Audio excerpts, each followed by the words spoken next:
What's up, y'all? Coach John here at CrossFit Liberate. I've got another at-home workout for you. Today is Tuesday, October 20th, and this workout is called Round and Round. So we've got a triplet style workout. We're combining 3 different movements. We have 2 different movements with our odd object, and then we have a gymnastics movement in some jumping lunges. And this workout is bound to tax your pulling muscles. We have a combo of bent over rows and power cleans, so watch out for that. And then across our work time, we expect to get somewhere between 3 and 4 total rounds. All right, getting into our warm-up for round and round. We're gonna go 2 rounds, 30 seconds each, starting with our Spider-Man stretch. Getting into that deep lunge, trying to get the elbow down to the inside of the foot. Then we'll roll over onto our back for glute bridges. Jump out of that into a Samson stretch. Same lunge, arms overhead, opening up the front side of that body. And then rounding out each round of the warm-up with odd object deadlifts. For mobility work, we're gonna hit a pigeon pose plus a lat reach, reaching across that shin, stretching out that side of the body. 90 seconds per side here. Let's take a close look at round and round. So 15-minute AMRAP today. We'll start with 20 odd object power cleans, 30 odd object bent over rows, and 40 jumping lunges. So today we have a triplet style workout combining 2 different types of odd object weightlifting movements with a gymnastics movement. This workout is bound to tax our pulling muscles with the combo of power cleans and bent over rows. And across 15 minutes of work, we expect to finish 3 or more rounds. With your odd object power cleans, let's make sure that object contacts the ground inside of the feet and finishes up in the front rack for this movement. Ideally, we're clearing the station in 1 to 2 quick sets. Choose a loading for your object that accommodates that.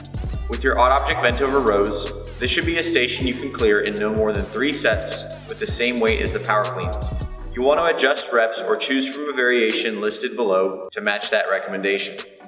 For your jumping lunges, alternate legs on each rep and count each rep towards your set. The back knee should touch the ground at the bottom of each rep, and you'll want to jump to full lower body extension between lunges. And as always, further movement subs and modifications are in the video description below. All right, let's take a close look at our movements here. Starting with our odd object power cleans, let's think about the knees. When we're cycling power cleans, we can think about what the knees are doing, specifically as the object is coming back down to the ground. Here, let's be sure to push the knees back so there's an easy path down to the floor. When done correctly, the shin is relatively vertical, which allows for ground contact over the loops of the laces. When the knees push too far forward, it can lead to a loopy path of the object to the front rack. With your odd object rows, let's think about a big squeeze. Squeezing the legs tightly and pulling the shoulders back tightly and then holding that tension will keep your upper body in a solid hinge position, making for a rigid structure against which the arms can pull. With your jumping lunges, we're going to aim for a vertical shin position with the front leg when alternating back and forth. It's common to not reach far out enough with that front leg when we're jumping from leg to leg. Really reach with the front leg to make sure we get a vertical shin today. All right, so some strategy advice for round and round. So we're working for 15 minutes here. We want to set up ourselves for success with really consistent round splits. So I want you to choose a breakup strategy for all your movements that really support your first round and your last round being roughly the same time. And then that's going to be even more important with our combination of the bent over rows and the cleans that tax the same muscle groups.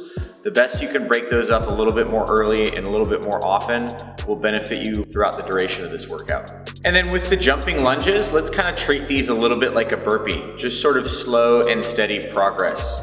If you go out and try to sprint the first 10 or so jumping lunges, you're gonna have to start taking breaks deeper into the set, and instead we like to make a consistent, steady forward progress here. All right, y'all, make sure you really get after this thing. As always with CrossFit, our goal is to bring intensity to our work. That's how we get our results. And then make sure that you're tracking your progress somehow, whether that's in a notebook or an app like SugarWOD. We want to be showing progress over time. That's how we know we're getting fitter. And then if you plan on coming back to the gym, I cannot wait to coach you in real life.